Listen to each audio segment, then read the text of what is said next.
পাগলা থিতা মেয়েটা বোঝে না, পাগলারে জিলাপি দিও না।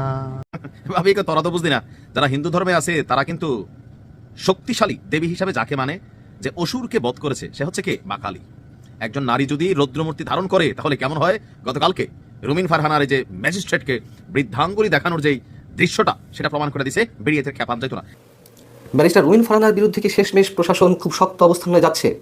দর্শক, বলছিলাম বিএনপির সাবেক নেত্রী রুমিন ফারহানার কথা। এখন সাবেকই বলতে হবে, কারণ বিএনপি তাকে বহিষ্কার করেছে এবং রুমিন ফারহানাকে বেগম খালেদা জিয়া মৃত্যুর দিনে বহিষ্কার করা হয়েছে, এটা নিয়ে তিনি খুব আক্ষেপ প্রকাশ করেছেন। তিনি বলেছিলেন যে বেগম খালেদা জিয়াই আমাকে দলে এনেছে, তিনি আমাকে দলে এনে তিনি আমাকে স্নেহ করতেন, ভালোবাসতেন এবং তার যেদিন মৃত্যু হলো আমারও দলে সেদিন মৃত্যু হলো। রুমিন ফারহানার মতো রাজনীতিবিদরাও পা চাটছে, রুমিন ফারহানার মতো ব্যক্তিরাও পা চেটেছে। আপনি যদি ফেসবুক, ইন্টারনেট, টুইটার খুলেন, ইভেন পত্রপত্রিকা খুলেন, আপনি রুমিন ফারহানার খবর পাবেনই। কারণটা কি? খোঁজ নেন, প্রশাসনে বসে আছেন, খোঁজ নেন।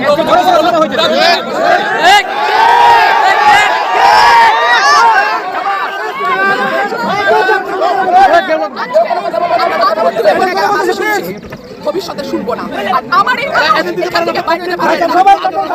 আমি যদি না বলি এখান থেকে বাইরে যেতে পারবেন না স্যার, মাথায় রাখেন। শেখ হাসিনার সময় আপনারা যাদের কথা এখন চলতেছেন তারা কানে ধইরা কানের নিচে থাকতো স্যার। আমি রুমিন ফারহানা, কোনো দল লাগে না আমার। ভাবি তোরা তো বুঝলি না, যারা হিন্দু ধর্মে আছে তারা কিন্তু শক্তিশালী দেবী হিসাবে যাকে মানে, যে অসুরকে বধ করেছে সে হচ্ছে কে? মা কালী। একজন নারী যদি রৌদ্রমূর্তি ধারণ করে তাহলে কেমন হয়? গতকালকে রুমিন ফারহানার যে ম্যাজিস্ট্রেটকে বৃদ্ধাঙ্গুলি দেখানোর যেই দৃশ্যটা, সেটা প্রমাণ করে দিছে বেরিয়ে খেপান যেত না। এই দৃশ্য দেখার আগে পরে বিএনপিও চিন্তা করছে যে না, দলের জন্য অনেক করছে মহিলাটা, এলাকায় জনপ্রিয়তা আছে, কিন্তু সেইখানে কারে খাড়া করাই দিছে? খেজুর গাছ। দেখেন, জুনায়েদ হাবিব ভাই হয়তো অনেক জনপ্রিয়, বাট আমি রুমিন ফারহানার একজন ভক্ত। আমার কাছে মনে হয় যে এমন মানুষ যদি সংসদে না যায়, এটা বিএনপির জন্য আসলে এক ধরনের দৈন্যতা, যে এই আসনটা বা অন্য কোথাও রুমিন ফারহানাকে আসলে মনোনয়ন দেওয়া ছিল, উচিত ছিল। এখন রুমিন ফারহানার যে ক্যাম্পেইনিং চলতেছে, ইলেকশন ক্যাম্পেইনিং, ব্যাপক জনপ্রিয়তা পাচ্ছেন, জনগণ তার পক্ষে কাজ করছে। আর এই পরিস্থিতি দেখে রুমিন ফারহানাকে ফোন দিয়া তলে তলে মন্ত্রিত্ব পদ দেওয়ার অফার দেওয়া হচ্ছে, লোভ দেখানো হচ্ছে যে সিটটা ছাইরা দেন, পরে কেমনে মন্ত্রী বানাবো এটা আসলে আমি জানি না। আর এই তথ্য আমি না ভাই, রুমিন ফারহানাই দিচ্ছেন। তিনি বলছেন যে ব্রাহ্মণবাড়িয়া 2 আপনার যে আসন, সেখানে গতকালকে একটা মত বিনিময় সভা ছিল। তো তিনি বলছেন যে দল থেকে সকাল বিকাল টেলিফোন করে, কি বলে? আসুন, মন্ত্রিত্ব দেব, কিন্তু আসনটা ছেড়ে দিন। এখন রুমিন ফারহানা যেহেতু বলছে, ঠিকই বলছে, তিনি তো আর সাধারণ কোনো অলিগলির নেতা বা নেত্রী না যে টিনের চালে কাউয়া ঠাস ঠাস ঠাস এরকম কোনো ডায়লগ তিনি দিবেন। নিশ্চয়ই তিনি ভেবে চিন্তে বুঝে শুনে বলেছেন, এবং দলের বিপরীতে এত বড় কথা বলার জন্য ন্যূনতম সত্যতা থাকতে হয়। আমি এই কারণেই বিষয়টাকে সিরিয়াস ভাবে দেখলাম। তিনি বললেন যে আমার জান থাকতে, শরীরে এক ফোঁটা রক্ত থাকতে মন্ত্রিত্ব কেন? আরো কিছুর বিনিময়ে, হতে পারে সেটা রাষ্ট্রপতি, হতে পারে প্রধানমন্ত্রিত্ব, ওইগুলার বিনিময়ে তিনি তার এলাকার মানুষকে ছেড়ে যাবেন না।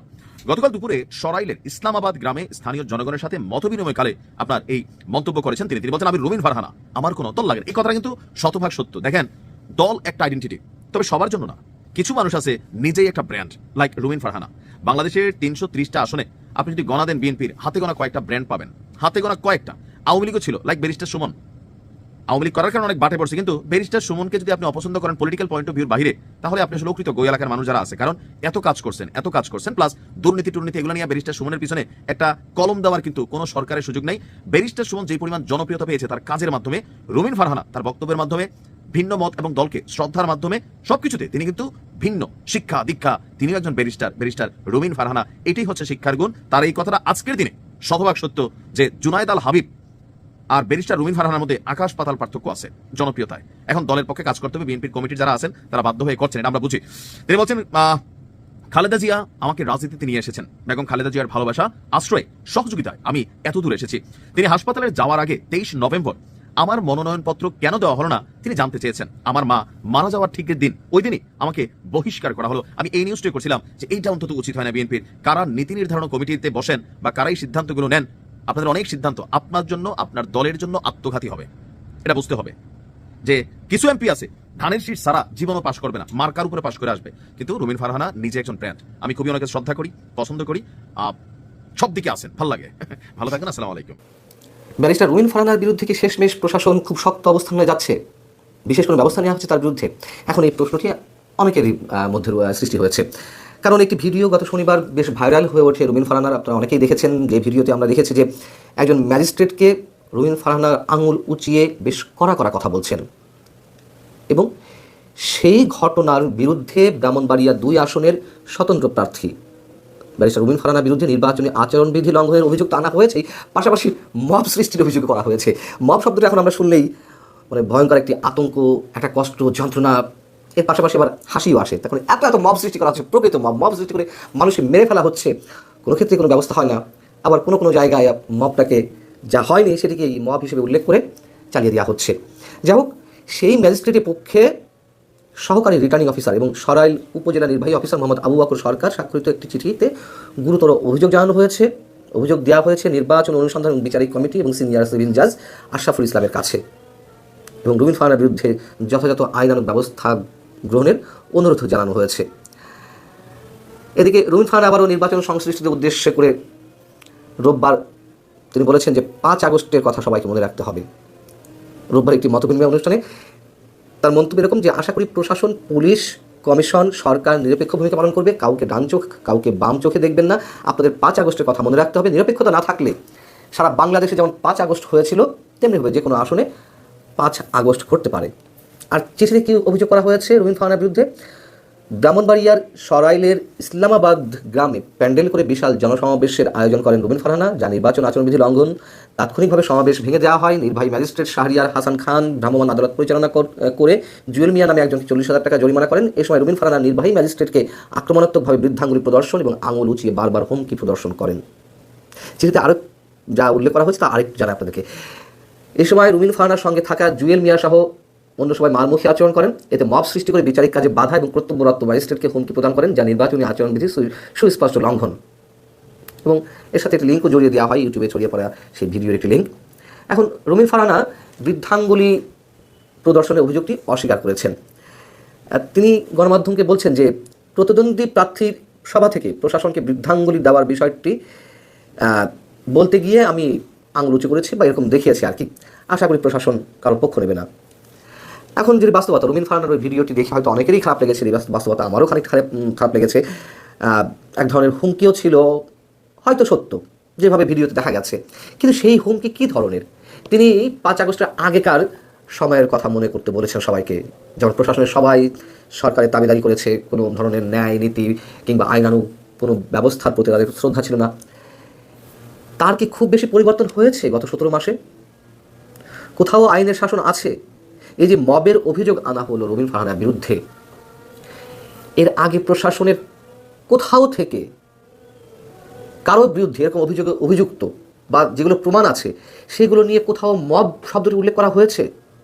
হয়নি তো। রুমিন ফারহানার বিষয়টা আমি আবারও বলি, হয়তো অনেকে খারাপ লাগতে পারে, তিনি মেজাজ হারিয়ে ফেলেছিলেন এবং মেজাজ হারানোর জায়গা থেকে হয়তো তিনি ওই ধরনের মন্তব্য করেছেন। কিন্তু প্রশাসন যে কারো কারো ক্ষেত্রে অতি নিরপেক্ষতার ভাব দেখাচ্ছে, আবার কারো কারো ক্ষেত্রে একেবারে উদার ভাব দেখাচ্ছে, শাক দিয়ে মাছ ঢাকার মতন অনেক কথাবার্তা আমাদেরকে শুনতে হচ্ছে, সেগুলোকে তাহলে কি দিয়ে বিচার করব? এই যে কথিত নির্বাচন, আমি এখন পর্যন্ত এটাকে কথিত নির্বাচন বলবো, আদৌ নির্বাচন হয় কিনা আমরা জানি না। তারপরেও এই নির্বাচনকে কেন্দ্র করে তো এর মধ্যে কম ঘটনা ঘটেনি, অনেক বড় বড় ঘটনা।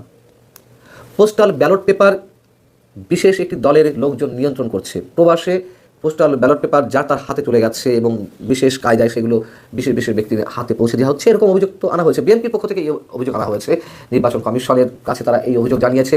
ছাত্রদল এই অভিযোগ সহ আরও বেশ কয়েকটি অভিযোগে নির্বাচন কমিশন অফিস ঘেরাও করে রাখে, অবরুদ্ধ করে রাখে। কিন্তু কাজের কাজ কি হচ্ছে? এবং প্রার্থিতা নিয়ে মানে প্রার্থিতা টিকে থাকলো কি থাকলো না, প্রার্থিতা বাতিলের বিষয় নিয়ে অনেক ধরনের গুরুতর অভিযোগ উঠেছে। কোনো কোনো জায়গায় মব সৃষ্টি করে প্রার্থিতা বাতিল করতে বাধ্য করা হয়েছে। কই সেই সব ক্ষেত্রে তো আমরা কিছু দেখিনি, কোনো ডাইরেক্ট অ্যাকশন নিতে। আমি রুমিন ফারহানার পক্ষে কিছু বলছি না, তার পক্ষে উকালিত করাও কিছু নেই, কিন্তু রুমিন ফারহানা যে অভিযোগগুলো করেছেন সেগুলো কি একেবারে অবান্তর কিছু? এই যে নির্বাচন অনুষ্ঠিত হতে যাচ্ছে, এটিকে প্রধান উপদেষ্টা ডক্টর মোহাম্মদ ইউনূস সাহেব বারবার বলেন যে ঐতিহাসিক নির্বাচন, ঐতিহাসিক নির্বাচন। কি ইতিহাস নির্মাণ করছেন তিনি এই নির্বাচনকে কেন্দ্র করে? এবং যত ধরনের সার্কাস দেখা যাচ্ছে, এর আগে তো আর কোনো নির্বাচনে এমনটা আমরা দেখিনি। মানে সরকারি পর্যায়ে সার্কাস, নির্বাচনে আছে আর 25-26 দিন, তখন উপদেষ্টাদের বিমানের পরিচালনা পর্ষদের সভা মানে সদস্য করাই হয়। যেই নির্বাচন কমিশনের ধ্যান জ্ঞান একেবারে থাকার কথা নির্বাচনী কর্মকাণ্ডকে ঘিরে, সেই নির্বাচন কমিশনের সচিবকে বিমানের পরিচালনা পরিষদের সদস্য করা হয়। বুঝুন কি ধরনের ঐতিহাসিক নির্বাচন অনুষ্ঠিত হতে যাচ্ছে, অথবা কতটুকু গুরুত্ব সরকারের কাছে, নির্বাচন কমিশনের কাছে এই নির্বাচন বিষয়। সেখানে হয়তো আমি আবার বলি খারাপ লেগেছে অনেকের, কিন্তু সেটিকে কেন্দ্র করে যদি সত্যি কোনো ধরনের অনাকাঙ্ক্ষিত এবং খুব শক্ত অবস্থান প্রশাসনকে নিতে হয়, সেটিও নিশ্চয়ই আরো বিতর্কিত একটি কাজ হবে। রুমিন ফারহানার মতো রাজনীতিবিদরাও পা চাটছে, রুমিন ফারহানার মতো ব্যক্তিরাও পা চেটেছে। রেজাল্ট কি? আজকে রুমিন ফারহানা নিজে কি বলে দেখেন। যেভাবে চাঁদাবাজি হচ্ছে, যেভাবে দখলবাজি হচ্ছে, যেভাবে বালু নিয়ে বালু মহলের ব্যবসা হচ্ছে, মাটি কাটার ব্যবসা হচ্ছে, মামলা বাণিজ্য হচ্ছে, ও মাই গড। এখন পা চাটতে গিয়ে বুঝেছে, এবং এখনো রুমিন ফারহানার এই কথা কি আমি বিশ্বাস করি না। কারণ কি জানেন, সে যখন দেখেছে বিএনপি তার পাছায় আর তেল মাখে না, তার পাছা শুকিয়ে গেছে, পাছায় আর তেল নাই, চর্বিও কমতেছে, এখন জনগণের ভোট লাগবে। এখন আপনারা যা পছন্দ করেন রুমিন ফারহানা ওই কথা কওয়ার জন্য এখন এইটা বলতেছে। কারণ রুমিন ফারহানার মতো ব্যক্তিরা কখনো সত্য বলে না। রুমিন ফারহানার মতো ব্যক্তিরা সব সময় বাতার যেদিকে ওইদিকেই বাদাম ধরে। তাহলে সত্য কারা বলে? কাদেরকে আমরা বলবো? এখন আরেকটা কথা, তাহলে রুমিন ফারহানার কথা যদি আমি বিশ্বাস না করি, এর অর্থ কি বিএনপি চাঁদাবাজি করে না? কেমনে চাঁদাবাজি করে না? 2 দিন আগে ঢাকা কলেজে ছাত্র দলের চাঁদাবাজদের কেমনে ধরছে দেখেন।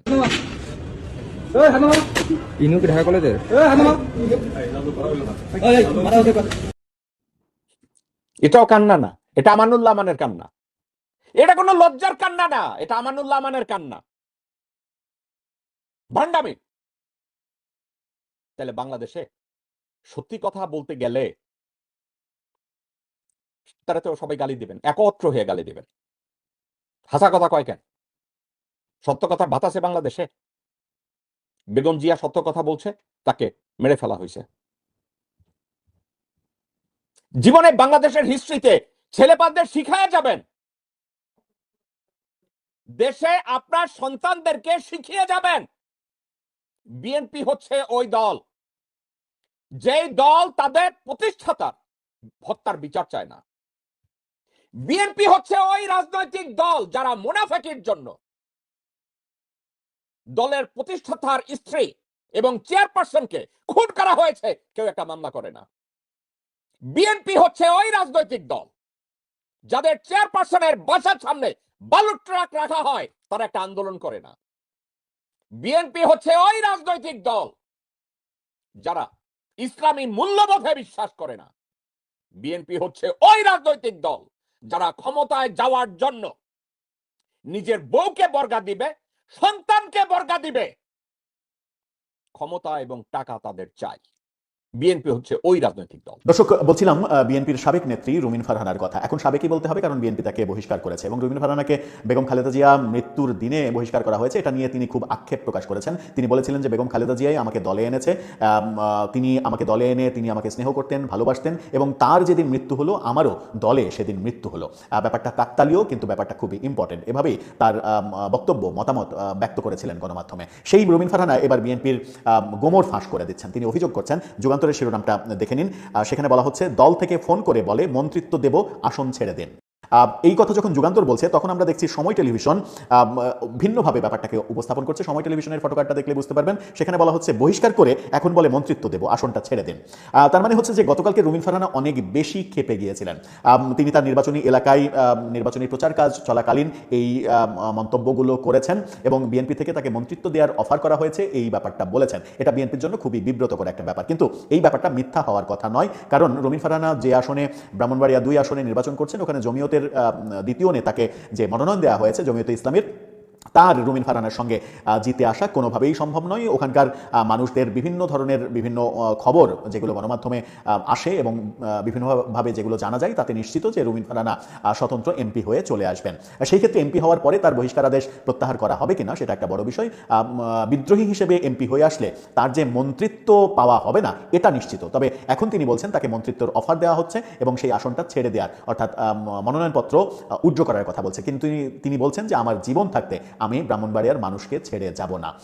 তিনি গতকালকে আরেকটা খবর দেখে নিন, সেটা হচ্ছে যুগান্তরই আরেকটা শিরোনাম করেছে।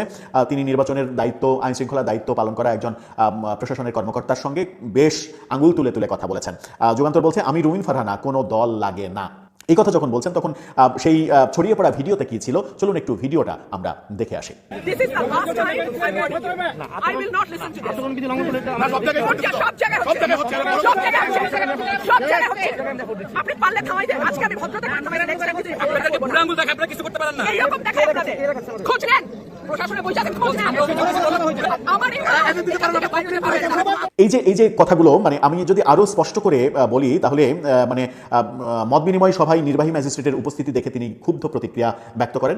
তিনি একটা মত বিনিময় করছিলেন, অর্থাৎ মত বিনিময় সভা, সেটা নির্বাচনী আচরণবিধি ভঙ্গের কথা বলা হচ্ছে, নির্বাহী ম্যাজিস্ট্রেট সেটা বলছেন। কিন্তু আমরা রুমিন ফারহানের ব্যাপারে এতটা সোচ্চার যখন আমরা দেখছি, তখন আমরা দেখছি যে গণমাধ্যমে প্রতিদিন বেশ কয়েকটা করে ভিডিও, মানে গণমাধ্যমে তো অবশ্যই, সামাজিক যোগাযোগ মাধ্যমে অহরহর ভিডিও ছড়িয়ে পড়েছে এনসিপি নেতা নাসিরউদ্দিন পাটোয়ারির ঢাকা 8 আসনে নির্বাচনের ক্যাম্পেইন করার।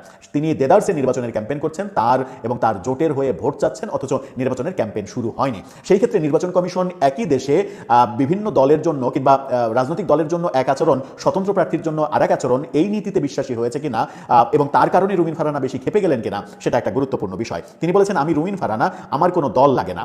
ঘটনার ভিডিওটা তো দেখলেনি। সরাইল উপজেলার নোয়াগাঁও ইউনিয়নের ইসলামাবাদ এলাকায় শনিবার বিকেলে এই ঘটনা ঘটে। নোয়াগাঁও ইসলামাবাদের বাসিন্দারা রুমিন ফারহানার সঙ্গে মত বিনিময় সভার আয়োজন করে। আয়োজনে কোনো ব্যানার, ফেস্টুন বা মাইক ব্যবহার করা হয়নি বলে স্থানীয়রা দাবি করে।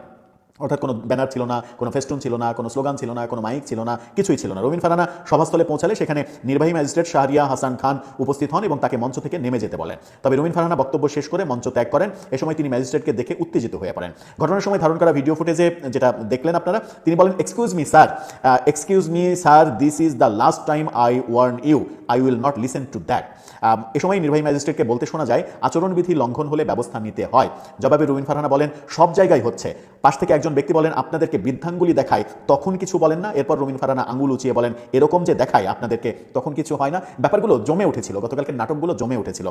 প্রশাসনে বসে আছেন, খোঁজ নেন। তিনি উপস্থিত সবাইকে চুপ থাকতে বলে আবারও বলেন, আজকে শুনছি আঙ্গুল তুলে বলে গোলাম, ভবিষ্যতে আর শুনবো না। আমি যদি না বলি এখান থেকে বের হতে পারবেন না, মাথায় রাখবেন, আমি রুমিন ফারহানা, কোনো দল লাগে না। একটু বেশি বাড়াবাড়ি করেছেন। তিনি বলছেন, আমি যদি না বলি কিংবা আমি যদি হুকুম দিই, তাহলে আপনি এখান থেকে যেতে পারবেন না, বের হতে পারবেন না। এটা একেবারে স্পষ্ট হুমকি। কিন্তু রুমিন ফারহানার বিরুদ্ধে কোনো ব্যবস্থা নেওয়া হয়নি।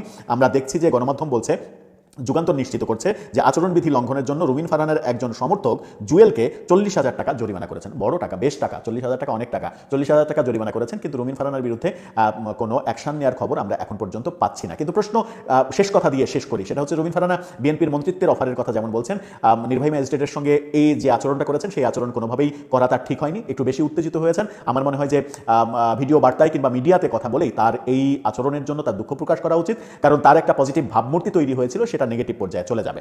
আর নির্বাচনের আচরণবিধির কথা যেটা বলছিলাম, রুমিন ফারহানার জনগণের সঙ্গে মতবিনিময় করাটা যদি নির্বাচনের আচরণবিধি লঙ্ঘন হয়, তাহলে এনসিপি নেতারা সারা দেশে যেগুলো করছেন, বিশেষ করে নাসিরউদ্দিন পাটোয়ারি এবং সার্জিস আলম, হাসনাত আবদুল্লাহ, তারা যে নির্বাচনের ক্যাম্পেইনগুলো চালাচ্ছেন, নির্বাচন ক্যাম্পেইন আনুষ্ঠানিকভাবে 22 তারিখ থেকে শুরু হওয়ার কথা, এই শুরু হওয়ার আগেই তারা যে ক্যাম্পেইন করছেন, ভোট চাচ্ছেন এবং ওপেনলি সেগুলো ভিডিও করে আবার সামাজিক যোগাযোগ মাধ্যমে ছেড়ে দিচ্ছেন, সেগুলোতে নির্বাচন কমিশন কেন চোখ দিচ্ছে না? এবং সব থেকে বড় কথা হচ্ছে যে এই ঘটনাগুলো যখন হচ্ছে, তখন অন্যান্য রাজনৈতিক দল থেকেও কোনো কথা বলা হচ্ছে না। কেন যেন মনে হচ্ছে যে সয়ে যাওয়ার রাজনীতি করছে সবাই, এবং বিএনপিকেও দেখছি সব সয়ে যাওয়ার দলে পরিণত হয়েছে।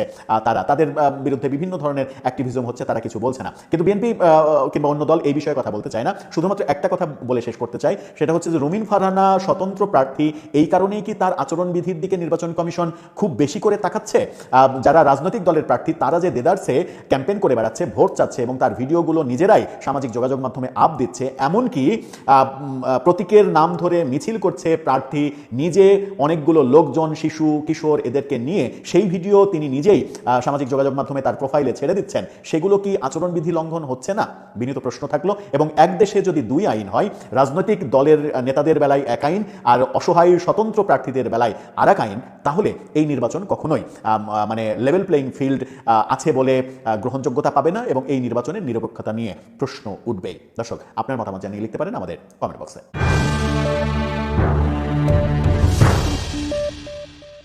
আপনি যদি ফেসবুক, ইন্টারনেট, টুইটার খুলেন, ইভেন পত্রপত্রিকায় খুলেন, আপনি রুমিন ফারহানার খবর পাবেনই। কারণটা কি? প্রথম কারণ হলো যে ব্রেন উইথ বিউটি, মানে সাধারণত সুন্দর মুখের জয় পৃথিবীব্যাপী। তার সঙ্গে যদি মেধা এবং সাহস থাকে, পারিবারিক যাকে বলা হয় ঐতিহ্য থাকে, যে জিনিসগুলো রুমিন ফারহানা রয়েছে, এবং এই কারণে তিনি প্রার্থী হিসেবে আকর্ষণীয় বা আকর্ষণীয়া। এবং তার এই আকর্ষণ এমনি এমনি আসেনি। তার বাবার লিগেসি, অর্থাৎ তার বাবার নাম অলি আহাদ, বাংলাদেশের অন্যতম ভাষা সৈনিক, বঙ্গবন্ধুর ঘনিষ্ঠ বন্ধু, একসময় আওয়ামী লীগ নেতা ছিলেন, যুক্তফ্রন্ট নেতা ছিলেন। এই সকল পরিচয় বাদ দিয়ে এখন আসলে রুমিন ফারহানাকে তার বাবার পরিচয়ে পরিচিত হতে হয় না, ব্যারিস্টার রুমিন ফারহানা। তো ব্যারিস্টার রুমিন ফারহানা যখন প্রথম টকশোতে এলেন, বেশি দিন আগের ঘটনা না, আওয়ামী লীগ জমানার মানে কত, ও যখন এমপি হলেন, উনি যখন এমপি হলেন তার 2-3 বছর আগে, এর আগে এইভাবে অতটা পরিচিত ছিলেন না। কিন্তু দেখা গেল যে একজন মানুষ 10 বছর 15 বছর টকশো করে যা না অর্জন করতে পেরেছে, সে 2-3 মাসের মধ্যে সেটা অর্জন করে ফেললো। তার যে ঝাঁঝালো বক্তব্য, তার যে স্মিত হাস্য, বন্ধুসুলভ আচরণ, আবার প্রতিপক্ষের উপরে এগুলোর মতো শক্তি নিয়ে, ক্রূরতা নিয়ে ঝাঁপিয়ে পড়ার যে দুর্দান্ত শক্তি, এই কারণে তিনি আলোচিত হয়ে গেলেন। বিএনপির অন্যান্য যে সকল নারী নেত্রী সবাই হিংসে মরে গেল যে এই রমণী কোত্থেকে আসলো। তারপরে কি বলে সবাই তাকে নিয়ে নাচানাচি করছে। বিএনপির সব নেতারা মানে একটা টপ টুলো, শুধু রুমিন ফারহানা, রুমিন ফারহানা, রুমিন ফারহানা, রুমিন ফারহানার জিকিরে মানে বিএনপি মানে বলতে গেলে সবাই, মানে তার চেয়ে প্রভাবশালী নেত্রী কেউ ছিল না সেই 2018 সাল পর্যন্ত। পরবর্তীতে তিনি যখন সংসদ সদস্য হলেন মহিলা কোঠায়, তো সংসদ সদস্য হওয়ার পর ধরে নিলেন যে তারেক রহমান সাহেব তাকে খুবই পছন্দ করেন। আর এটা নিয়ে তো মানুষ নানা রকম কথাবার্তা, কেন পছন্দ করেন, কী কারণে পছন্দ করেন, সূত্র কি, ডাজ নট ম্যাটার। রুমিন এগুলো নিয়ে কোনো চিন্তা ভাবনা না করে সে তার সংসদে তার দায়িত্ব কর্তব্য প্রাণান্ত চেষ্টা করলো, এবং দলকে সেভ করার জন্য, দলের আইডিওলজি আপহোল্ড করার জন্য সে সংসদে আমি মনে করি যে সর্বোচ্চ ত্যাগ স্বীকার করেছে। এরপরে যখন সেই সংসদ থেকে তিনি পদত্যাগ করলেন, সবাই ধরে নিলে যে সামনে যে নির্বাচনে আসবে, বিএনপি থেকে যদি একজন রমণীকে মনোনয়ন দেওয়া হয়, রুমিন ফারহানা সেখানে পাবেন। দলের ভিতরে তার একটা জনমত তৈরি হলো, নির্বাচনী এলাকায় তৈরি হলো। তারপর যাকে বলা হয় সাধারণ যারা এলিট মহল, বিশেষ করে প্রথম আলো, ডেইলি স্টার গ্রুপ, তারা সবাই রুমিন ফারহানার পক্ষে অবস্থান নিল। কিন্তু এর মধ্যে যেটা করলো রুমিন, সেটা হলো এই গত 17 মাসে এই যে বিএনপির লোকজন যে সকল চাঁদাবাজি, দুর্নীতি, অনিয়ম শুরু করেছিল, এগুলোর ব্যাপারে তিনি প্রতিবাদ শুরু করলেন। এবং বিএনপির মধ্যে পদবি, যেমন আমি প্রতিবাদ করেছি প্রথম দিন থেকে, কিন্তু আমি তো আসলে বিএনপির কোনো পোর্টফোলিওতে নেই, আমার কোনো সাধারণ মেম্বারশিপ নেই। কিন্তু রুমিন তো মানে এমপি ছিল, বিএনপির এমপি ছিল, তারপর বিএনপির সহ আন্তর্জাতিক বিষয়ক সম্পাদক, এরকম একটা পদবিতে আছে। তো কাজেই তার এই বক্তব্য দলের যারা কর্তা ব্যক্তি তারা গুসা করলো, সে দলের ভিতরে থেকে এভাবে দলের বিরুদ্ধে বলে, এবং আস্তে আস্তে তার থেকে মুখ ফিরিয়ে নেওয়া শুরু করলো। আর যত মুখ ফিরিয়ে নেওয়া শুরু করলো, রুমিন তত বেশি বেপরোয়া হয়ে যাওয়া শুরু করলো, এবং শেষমেশ তাকে মনোনয়ন না দিয়ে ওখানে জোটের একজন প্রার্থী জুনায়েদ হাবিবি তাকে দেওয়া হলো, এবং রুমিন ঘোষণা করলো যে আমি স্বতন্ত্র দাঁড়াবো, এবং সে স্বতন্ত্র দাঁড়িয়েছে। তো তার এই স্বতন্ত্র দাঁড়ানোর কারণে পাবলিক সেন্টিমেন্ট, তার এলাকার ভোটারদের সত্যিকার চিত্র আমি বলতে পারবো না, কিন্তু ইন্টারনেটে যে ভাইব দেখি, সেই ভাইবের শতভাগ এখন রুমিনের পক্ষে। এবং রুমিন এর যে এই মুহূর্তে তার যে স্টার, মানে পলিটিক্যাল স্টারশিপ, এটা অ্যাঞ্জেলিনা জলির মতো, বা এটা শাহরুখ খানের মতো। এবং সেই যদি রুমিন একদিকে মানে জনসভা করে ব্রাহ্মণবাড়িয়াতে, আর অন্যদিকে যদি বিএনপির সর্বোচ্চ নেতারা সবাই দলে বলে সেখানে জনসভা করে, যদি বাইরে থেকে লোক না নেওয়া হয়, তাহলে সেখানে রুমিনের জনসভাতে বেশি হবে না বিএনপির জনসভাতে বেশি লোক হবে, এটা প্রশ্ন সাপেক্ষ বিষয়, এটা ঢাকা থেকে আমরা বুঝতে পারবো না। তো যাই হোক, সেই রুমিনের একটি ভিডিও রীতিমতো ভাইরাল। বক্তব্য হলো যে নির্বাচনের এখন প্রচার প্রপাগান্ডা বন্ধ, উঠোন বৈঠক করতে পারবেন, মাইক ব্যবহার করতে পারবেন না, এবং সেই অর্থে রুমিন একটা জায়গাতে নির্বাচনের প্রচারণা চালাচ্ছিলেন। তো সেখানে জনক ম্যাজিস্ট্রেট গেলেন, যাওয়ার পরে তিনি একেবারে ম্যাজিস্ট্রেসি পাওয়ার দেখিয়ে 40,000 না 60,000 টাকা তিনি সেখানে জরিমানা করলেন। এবং এরকম একটা পরিস্থিতিতে রুমিন সেখানে খুব একটা বিব্রতকর অবস্থায় পড়লেন, এবং তিনি যেটা বলার চেষ্টা করলেন যে আপনি তো আমার এখানে খুব দাপট দেখালেন, ম্যাজিস্ট্রেসি দেখালেন, কিন্তু বিএনপির প্রার্থীর ব্যাপারে তো আপনি কখনোই, বা বিএনপির জোট যে প্রার্থী বা বিএনপির নেতারা যে প্রতি মুহূর্তে নির্বাচনী আচরণবিধি ভঙ্গ করছে, তাদেরকে তো আপনি কোনো জরিমানা করলেন না। বরং আমি বিএনপির, রুমিন বলছিল যে আমি আপনার অফিসে গিয়ে সেই আচরণ ভঙ্গের, বিএনপির প্রার্থীর আচরণ ভঙ্গের ব্যাপারে অভিযোগ দিয়ে আসছি, আপনারা কোনো অভিযোগ তো গ্রহণ করেননি। উল্টো যেটা হলো, আমি এই যে আপনাদের কাছে অভিযোগ করেছি, এই জন্য আমাকে এবং আপনাদেরকে একসাথে টিটকারি করছে, তারা বুড়া আঙ্গুল দেখিয়ে, তর্জনীটা মানে থাম যেটাকে বলা হয়, সে বুড়া আঙ্গুল সে বলছে যে ওই ম্যাজিস্ট্রেট আমার ঘোড়ার ডিম করবে, প্রশাসন আমার ঘোড়ার ডিম করবে, এই ধরনের কথাবার্তা আর কি। এটা বুঝেন যে একটা ঘোড়ার ডিম বললাম ভদ্র ভাষায়, কিন্তু আঞ্চলিক ভাষায় এটাকে আরও বাজে কথা বলা হয়, বয়াকারে বা দিয়ে বলা হয় আর কি, বা তালিবর শায়কার সা দিয়ে বলা হয়। এরকম কথাবার্তা সাধারণত এই রাজনৈতিক ময়দানে এগুলো প্রকাশ্যে মাইকে অনেকে বলে। ওই দেখুন হাদি বলছেন অমুকের ড্যাশ ম্যাশ ছিঁড়ে ফেলো, সব এরকম আর কি কথাবার্তা রাজনীতির ময়দানে এখন এটা ভাত মাছ হয়ে গেছে। তো সেই কথাটাই রুমিন বলার চেষ্টা করছেন, কিন্তু ছবিটা যেভাবে আসছে অ্যাজ ইট ইজ মনে হয়েছে যে ব্যারিস্টার রুমিন ফারহানা ওই ম্যাজিস্ট্রেটকে বুড়ো আঙুল দেখিয়েছেন, কিন্তু ঘটনা তা নয়। তিনি বলার চেষ্টা করেছেন যে আসলে আপনাদেরকে অন্যরা বুড়ো আঙুল দেখাচ্ছে, সেখানে আপনারা কিছু করতে পারছেন না, আর আমরা আপনাদের অনুগত, আমাদের কাছে এসে আপনারা এখানে জরিমানা করছেন, ম্যাজিস্ট্রেটকে দেখাচ্ছেন, কিন্তু দিস দ্য ফার্স্ট টাইম। এইবার আপনাদের হুকুম মানলাম, কিন্তু দ্বিতীয়বার আর মানব না। এখন এই যে তার যে ক্রোধ, তার যে চোখের অগ্নিস্ফুলিঙ্গ, বা তার যেভাবে সে একেবারে রায় বাঘিনীর মতো ওখানে ঝাঁপিয়ে পড়েছিল, এটা তিনি কেন করলেন? তিনি তো আসলে এরকম করেন না। তিনি সদা হাস্য, ওয়েল বিহেভড, ওয়েল ম্যানার্ড, ভদ্রলোকের সন্তান। তো রাজনীতির ময়দানে তিনি ওখানে ওইরকম দেখালেন কেন? অনেকটা হাসনাতের মতো, মানে উনি সেখানে একটা জিদ দেখানোর চেষ্টা করলেন, কারণটা কি? বা নাসিরুদ্দিন পাটোয়ারির মতো কেন? মূল ব্যাপারটা হলো এটা রাজনীতির ময়দানের একটা ট্রেডিশন হয়ে দাঁড়িয়েছে। নেতা এবং কর্মী সবসময় চায় যে তাদের নেতা, যিনি সর্বোচ্চ নেতা হবেন, মানে এমপি প্রার্থী হবেন, তার সাহস থাকতে হবে, শক্তি থাকতে হবে, এবং যে কোনো একটা সমস্যার সমাধান করার মতো তার তাগদ থাকতে হবে। তো সেক্ষেত্রে রুমিন যদি ভয় পেয়ে যেত, তারপর সেটা চুয়া করে ম্যাজিস্ট্রেটের হাতে পায়ে ধরতো, মাফ করে দেন, আর করবেন, ইত্যাদি ইত্যাদি ইত্যাদি, অর্ধেক নেতাকর্মী এই মাঠ থেকে চলে যেত। এটাই নিয়ম। কিন্তু ওই যে রুমিন যে রাগ হয়ে গেছে, চোখ গোল গোল করেছে, আশেপাশের নেতারা সবাই বলা শুরু করেছে যে না, নেতা তো এরকমই হওয়া উচিত, এর সাথে কাজ করলে সে আমাদেরকে ছেড়ে যাবে না, একে যদি কেউ আঘাত করতে আসে সে সহজে কাউকে ছাড়বে না, সেটা মিলিটারি হোক, ম্যাজিস্ট্রেট হোক, কাজে আমরা নিরাপদ। এবং এটা ভোটের মাঠের একটা চিরাচরিত রাজনীতি। বাংলাদেশের যত ভদ্রলোক দেখেন না কেন, একেবারে প্রমাণিত যারা ভদ্রলোক, তারাও ঠিক এরকম একটা পরিস্থিতিতে যদি এরকম আচরণ না করে, রুমিনের মতো আচরণ না করে, তাহলে তারা নির্বাচনের ময়দানে টিকে থাকতে পারবেন না। দ্বিতীয়ত, এখানে রুমিন যে কোনোভাবে রুমিনকে প্রভোগ করা হচ্ছে, তাকে একটা কন্ট্রাডিকশন অ্যান্ড কনফ্লিক্টে ফেলে দেওয়া হচ্ছে। এবং এই যে তাকে নিয়ে মানুষের যে সহানুভূতি, মানুষের যে একটা ব্লাইন্ড সাপোর্ট, মিডিয়াগুলো যে তাকে নিয়ে মাথামাতি করছে, এই জায়গাগুলো বিএনপিকে খুব অপমান করছে। বিএনপির খুব ইগোতে লাগছে যে আমরা যাকে দূর দূর করে তাড়িয়ে দিলাম, সবে মানুষের তো উচিত তার দিকে না তাকানো, তাকে দূর দূর করে তাড়িয়ে দেওয়া, কিন্তু আমরা যাকে তাড়িয়ে দিলাম সবাই তাকে কোলে তুলে নিচ্ছে। তাহলে কি আমাদের জনপ্রিয়তা নেই? এবং এখানে অনেক ক্ষেত্রে এই ঘটনা ঘটছে। বিএনপি যাদেরকে বহিষ্কার করেছে, সাধারণ মানুষ তাদের পক্ষে দাঁড়িয়ে গেছে। বিএনপি যাদেরকে কোলে তুলে নেওয়ার চেষ্টা করেছে, সাধারণ মানুষ তাদের বিরুদ্ধে খেপে গিয়েছে। তো এটা বিএনপির জন্য একটা রীতিমতো অবমাননা করে। এখন রুমিন ফারহানা যে নির্বাচনের মাঠে যেভাবে প্রাধান্য পাচ্ছে, তাকে নিয়ে যেভাবে সামাজিক মাধ্যমে মাতামাতি হচ্ছে, তো সেই তুলনায় বিএনপির বড় বড় নেতাদের নামই উচ্চারিত হচ্ছে না। তাদের একটা ভিডিও এখানে প্রমোট করার জন্য ফেসবুকে টাকা দিতে হচ্ছে, ভাইরাস লক্ষ লক্ষ নয়, কোটি কোটি মানুষ রুমিনের এই ভিডিওগুলো দেখছে। তো এই যে রাজনীতির একটা যে চিরাচরিত পন্থা, এই পন্থা অনুযায়ী যদি রুমিন আসলে শেষ পর্যন্ত জিতে যায় এবং পার্লামেন্ট মেম্বার হিসেবে সে যদি সংসদে যায়, তাহলে ক্ষমতায় জামাত থাকুক আর বিএনপি থাকুক, আমার কাছে মনে হচ্ছে অনেকের জন্য বিষয়টি অস্বস্তিকর হয়ে পড়বে।